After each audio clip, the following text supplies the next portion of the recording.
일할 때는 $100, 잠잘 때는 $200.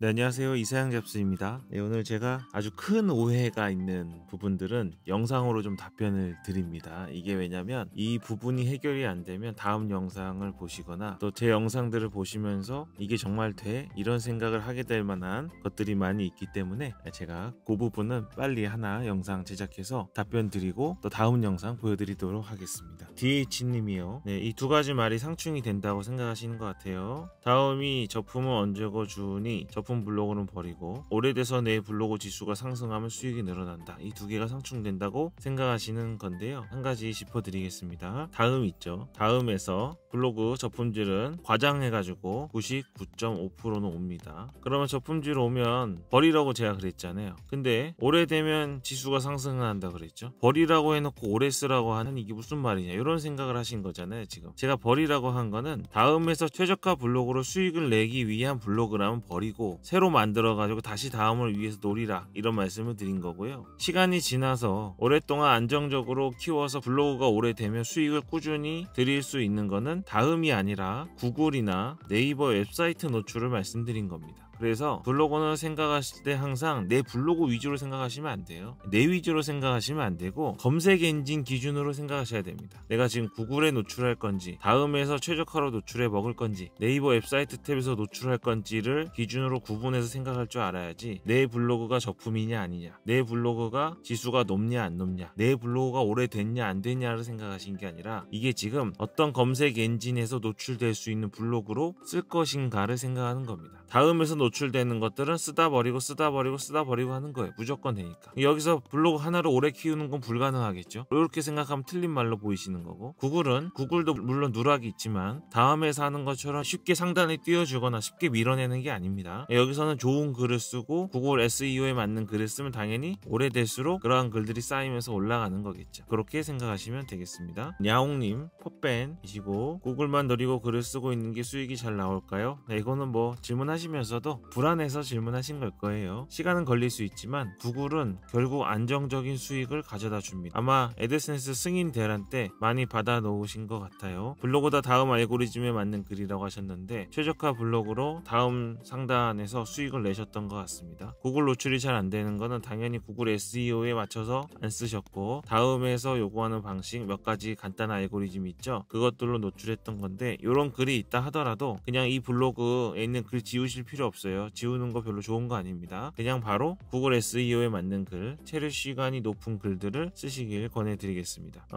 이 각각 최소 500에서 100개씩 글이 있는데 이어서 운영해도 글이 잘 노출될지를 물어보신 거거든요. 구글에. 네, 이어서 운영하시면 됩니다. 절대 지우지 마세요. 별로 좋은 거 아닙니다. 꼭 지워야 될 때가 있긴 있는데 왜 꼭 지워야 되는지에 대한 정확한 이유를 모르시면 지울 이유가 없는 겁니다. 그런 확신이 들기 전에 지우지 마시고 다음 위에서 썼던 건데 구글에서는 안 맞으니까 지우면 좋지 않을까? 뭐 이런 생각은 확신이 있어서 하는 게 아니고 추측이니까 권해드리지 않고요. 제가 솔직히 한 가지 더 말씀드리겠습니다. 50개에서 100개의 글은 그냥 블로그 한 개 글 쓴 거랑 비슷하게 취급하셔도 됩니다. 너무 깊이 생각하지 마시고 50개에서 100개 정도 있는 블로그라면 처음 운영하는 블로그라 생각하시고 계속 운영하시면 되겠습니다.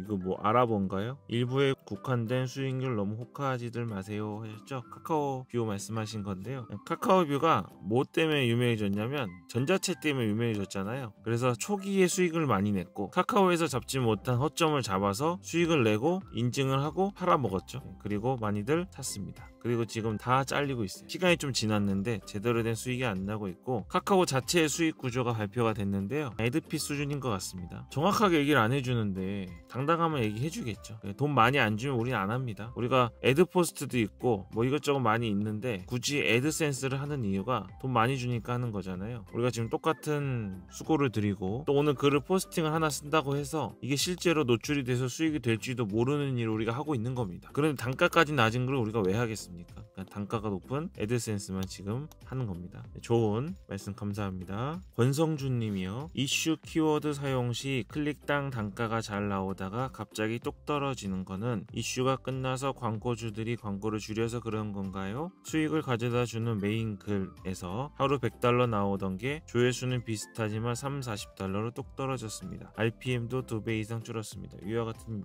이유 때문일까요? 예상하시는 게 비슷합니다. 물론 구글 애즈 있어요. 애드센스 말고 구글 애즈에서 하는 알고리즘도 굉장히 복잡하긴 한데요. 조회수가 비슷하다고는 했는데요. 약간 달라졌을 겁니다. 그리고 CPC가 떨어지는 가장 큰 이유는 광고주들의 단가 조정입니다. 이건 맞아요. 예를 들어서 이게 진짜 위험한 일인데요. 이게 하루 100달러씩 나오셨다 그랬잖아요. 예를 들어서 열을 했다고 하죠. 권성중님 포스팅에서만 1000달러의 광고비가 지출이 됐다고 하겠습니다. 그럼 광고주가 낸 1000달러가 들어온 게 아니고 구글이 가져가는 비율이 일부 있고 또 권성준님한테 들어오는 비율이 일부 있잖아요. 그럼 요 금액이랑 요 금액을 더해서 광고주가 광고비를 지출한 겁니다. 이해가 가시죠? 광고주는 돈 얼마 썼을까요? 예를 들어서 광고주가 열흘 동안 권성준님 포스팅에만 1600달러 17만원 정도를 썼다고 치죠. 내가 광고주면 광고비를 17만원 썼으면 얼마 벌어야 됩니까? 최소한 60에서 70만원은 돈을 벌어야 광고를 낸 보람이 있는 겁니다. 근데 이슈 키워드라고 하면 권성중님 블로그뿐만 아니라 다른 사람들 포스팅에도 많이 썼을 거 아니에요? 그러면 이 광고주가 열흘 동안 쓴 광고비는 17만원이 아니라 170만원일 수 있어요. 그럼 얼마 벌어야 돼요? 이 사람? 적어도 600에서 1000만원의 수익은 낼 생각하고 170만원의 광고를 투자한 겁니다. 될지도 모르는 아무나 클릭할지도 모르는 광고 플랫폼에서 이 정도도 기대 안 하면서 170만원 정도 그냥 투자하지 않아요. 그런데 아까 이슈라고 그러셨죠. 이슈는 실제로 전환율이 아주 떨어져요. 저도 이제 구글 애즈 광고를 집행을 하는데 저는 이슈가 관련될 만한 거는 가능하면 집행을 안 해요. 왜요? 전환율이 떨어져요. 물론 이러한 것들이 무료 클릭으로 잡혀가지고 다시 내 광고비가 회수가 되는 횟수가 많긴 하지만 그래도 내 돈이 그냥 100만원 남아있는 거랑 80만원 나갔다가 다시 60만원 돌아오는 거랑은 기분 차이가 다릅니다. 근데 이게 말도 안 되는 방식으로 광고비가 막 나가는 걸 보면 광고주가 실시간으로 광고비를 빼겠죠. 그러니까 이 이슈 키워드들로 수익을 내는 일은 장기적일 수는 없습니다.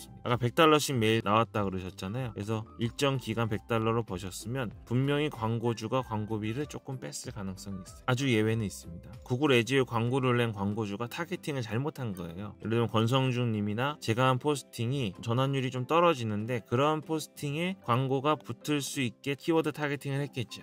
그 사람 광고주 수준 차이도 있어요. 혹은 보통 구글 애즈를 직접 안 하고 외주를 맡기거든요. 그 외주 맡긴 곳에서 잘못 타겟팅했다가 효과는 없이 돈만 나가니까 급하게 뺐겠죠. 그런 일들이 벌어나는 겁니다. 약간 원론적인 말씀을 드리자면 이슈 포스팅이라 하더라도 그래서 트래픽이 엄청 높고 클릭률이 엄청 높더라도 만약에 수익이 유지된다면 그거는 내 포스팅에서 전환이 엄청나게 잘 일어나도록 글을 쓴 경우, 이런 경우에는 이슈인 경우에도 100달러가 계속 유지됩니다. 아니 광고비를 더 투입할 수 있어요. 더 올라갈 수 있겠죠. 그래서 블로그 하시는데 힘든데 제가 이런 말씀 드리면 뜬구름 잡는 얘기라고 하실 수 있는데 정말 장기적으로 블로그에 있는 포스팅의 질을 높이는 게 가장 편해지는 방법입니다. 지금 당장은 몇 시간 동안 수익만 못 땡기기 때문에 그런 것들만 쓰고 싶으실 수는 있지만 정말로 가장 중요한 건 광고주에게 도움이 되는 글을 쓰셔야 됩니다. 그러니까 광고주, 저는 광고주이기 때문에 제가 확실히 알아요. 여러분들 한 달에 단돈 뭐 30만원이라도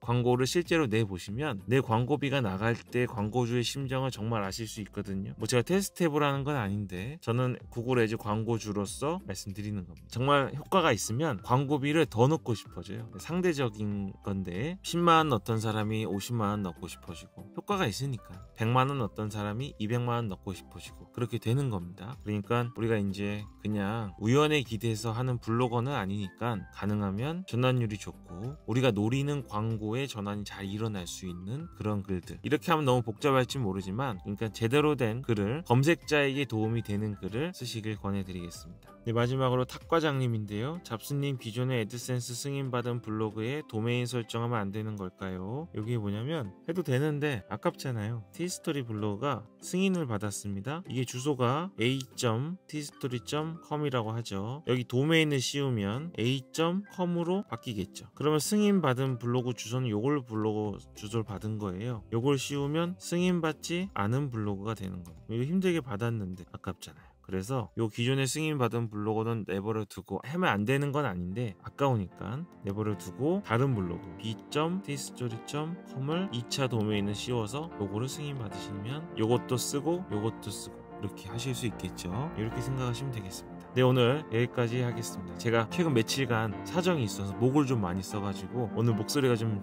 다를 거예요. 이해해 주시고 다시 좀 회복하고 돌아오겠습니다. 오늘 여기까지 하겠습니다. 이사양 잡스였습니다. 오늘 영상이 좋았다면 구독, 좋아요 눌러주시고요. 알림 설정 버튼 누르셔서 전체 알림 설정해 주시면 영상을 놓치지 않고 하루라도 더 빨리 수익을 내실 수 있습니다.